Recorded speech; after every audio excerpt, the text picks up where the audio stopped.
I saw one of the surgeons 2 days ago, and she was blown away. She said, I've never seen someone bounce back this quickly. And I said, I will play squash again. And she's like, I bet you will. And she said, just follow this process and go see the physio. And I said, yeah, I've got appointments with physio, podiatrists, all the people. So I'm just following that plan, but I can really see it's the power of the mind and the connection of the mind and the body. It's a wisdom that is beyond like just the pure cognitive. It's very deep, very intangible. You know, what we did in that second session to calm your system, you went in calm, which was obviously a much better state to go into the surgery in.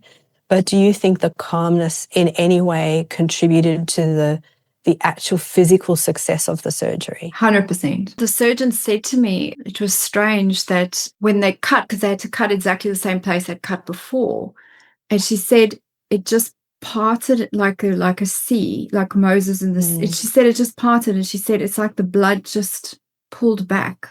So it was like so the surgery was scheduled for 90 minutes. She said they were done and dusted within 40. She said it was so simple. And she said when she unstitched the nerve, it just came back to life, just like that again.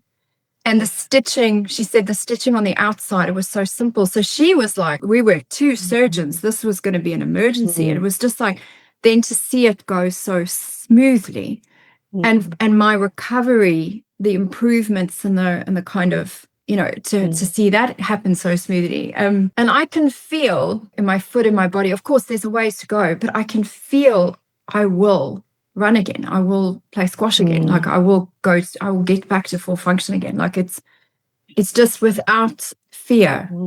It seems to me that, you know, the metaphors that your unconscious gave us of the frog tied up and the woman on the tracks and the intervention to calm the frog, and seemed like that, you know, your foot really took that in. Not just your mind took it in. You weren't just the calm, relaxed patient, but your foot was calm, and the tissues in your foot would have been, you know, like a frog, relaxed.